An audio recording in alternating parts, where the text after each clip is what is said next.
Alright, today we're here with the big boy, Cacti. He's back and he's going to be giving you 10,000 needles.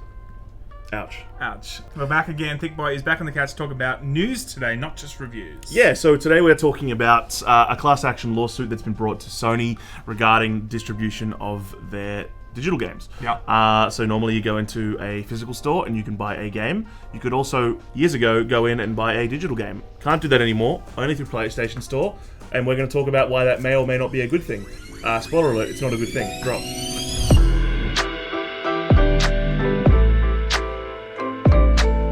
So this has been happening now since 2019. Ultimately, if we were to in summation and conclusion this is ultimately you walk into a store, you can buy, for instance, an Xbox game digitally, you can buy Nintendo games digitally. In Australia, at least, you can't do it in other areas, but you can't buy any digital games for Sony, third party or first party, if you were to walk into Game in Europe, GameStop in the US, or EB Games in Australia. And that's a big issue, especially for consumers. But here's the quote. They'll let you know why it's a problem. So, in a proposed class action lawsuit, the gamers said Sony stopped... The gamers, I love that. That's great. So, in a proposed class action suit, the gamers said Sony... I can't get through it. So, in a proposed class action suit, the gamers said Sony stopped allowing third-party retailers, so that's all the big guys, Amazon, Best Buy, etc., to sell download codes for PlayStation games. And this happened around 2 years ago. Back in 2019, they made that decision. You can only buy PlayStation games digitally through the PlayStation Store. That's bad because, well, I mean, of course it's bad.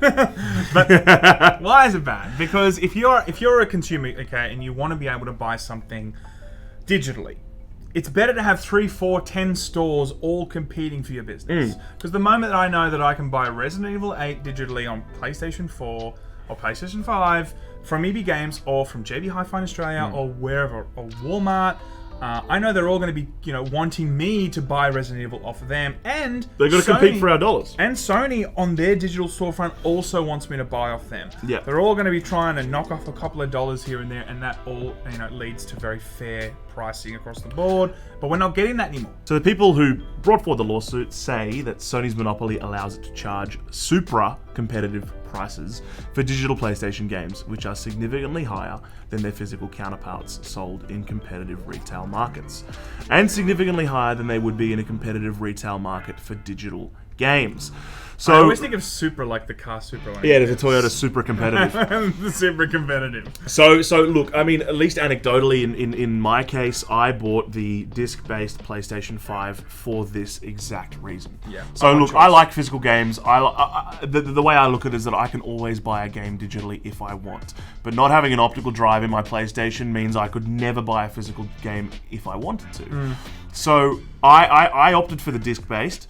The reason being, it gives me more mobility as a purchaser. And it's cheaper in the long. Run. That's the reason I did it. For me, it was false economy. For me, I was thinking, I was going to save I think it was like $120 or it was a decent amount. $150 even in Australia for the digital only game. To put it in perspective, Returnal just came out a couple days ago. It's in 120. Australia. Yeah, in the world actually, it was a simultaneous worldwide release. Would you believe it? No, because I know you're going to do Australian currency, but yeah. So in Australia, Returnal is $124.95 if you buy it on the PlayStation Store. If you go to JB Hi-Fi, which is one of our big, games retailers, it's like a Walmart. Yeah, it's like actually exactly like Best Buy, but just looks terrible. Yeah, but it's charming. $109 for Returnal. So there's a $15 difference there. So I've already got 10% of the difference between the disc-based and the digital-only PlayStations. Do that enough times, and you're saving money anyway. Not only that, let's just say you want to buy Returnal in 6 months, you've probably saved let's be real, like $80. Yeah, if you're happy to wait and things go on sale, or secondhand, you get yourself better pricing. And the reason of that is ultimately down to the fact that you've got retail competitors who are, they're going in and fighting tooth and nail to get your sales. But that's physical stuff. We should really that's what I'm saying. Fine. So because you've got competition in the physical marketplace, prices go down. Sony will just basically go onto their huge spreadsheet and they'll just type in $124.95, enter. And they'll just sit there for a year and they'll go, oh, it's nearly Christmas. 10% off, and then they'll do it for 2 weeks, and they'll come back and they'll say, hey, that's $124 again. Yeah. You know what I mean? So I think what this lawsuit is saying is that EB Games, GameStop, Best Buy, Game, they could sell digital codes, and if the digital PlayStation is all you had somewhere else to look and buy games. Yeah. You know? I think, look, if you were to really ask yourself, do you think that Sony has the right to do this? I'll answer first. I think that as a business... Here's my question. I'm gonna ask Let you me a answer question. it. Let me answer I'm it. going to give you the answer, alright? Look, ultimately, do I think it's well within their rights? Yes, they're being taken to court, like I totally get that. But, you know, I kind of feel like, although I don't think it's a good thing to do, I think it's a pretty shitty thing to do. I guess, in inverted commas, at the moment, until they're proven guilty, they're still within their rights to do it, but I don't think it's a pro-consumer thing to do. It's not a choice. It's not a good choice thing for those players, especially when they say they're for the players. It's fundamentally not a good thing for the consumer, and I don't think that kind of third-party and first-party digital exclusivity is going to be good for the gaming marketplace.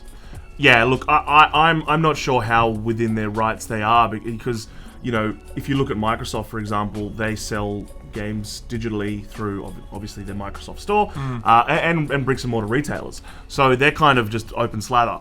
Nintendo have paused first-party distribution digitally through retailers, at least in Europe. Yep. Third party is fine, and I think in other parts of the world you can buy the first party games in retailers.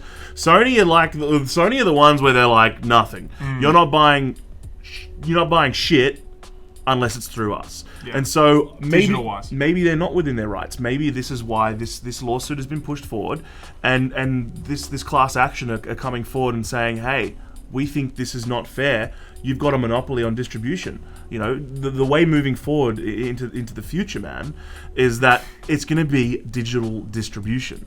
You know, we're going to see... You know, they've been talking about the doom of bricks and mortar retailers for years. And it is coming. I don't know, maybe it's not. Well, like, sanity I from think discs are gone. Like, I think... Can you believe there's still a... There's a Blockbuster somewhere, right? But no, there's like a... What was that? HMV or something? No, actually, there is still a Sanity in Sydney. Is there? There's still a Sanity. The point we're trying to make is we've Look, seen with movies and discs and everything, you know, all these bricks and mortar companies and businesses have all kind of gone under because the digital age has come. And I think that, you know, video games are the same thing. And what you're saying is ultimately what I'm saying is that I think cases like this are really important for laying the groundwork as to how digital business is going to be conducted. When a platform holder distributes software, are they going to have a monopoly over the pricing because that platform is the only place to acquire it? Especially with streaming in the future too, we're going to see that. There's going to be more and more, you know, if streaming does become the big thing and everyone's pretty much just playing their, you know, games through streaming on smartphones or their 65 smart TV,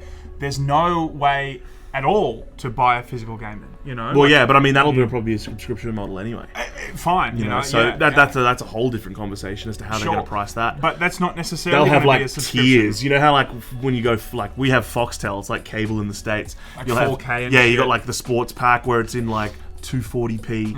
I reckon we'll get same pricing structure. If we didn't, that's a whole different. If we didn't get the subscription and people still had to just buy a game full price to stream it whenever they wanted, like Stadia, basically. Yes, which is completely in the realm of possibility.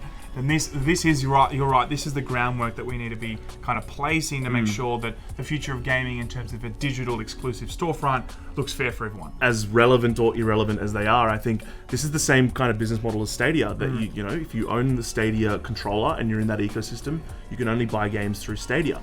So I'm curious as to whether what happens in this class action lawsuit affects that ecosystem. If Google are going to have to start selling codes through other retailers.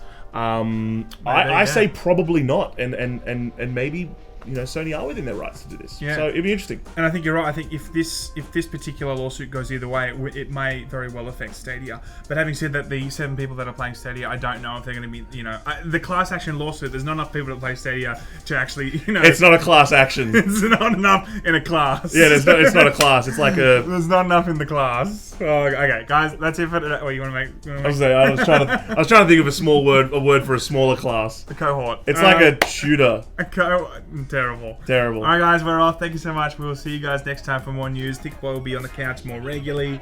Laymen out!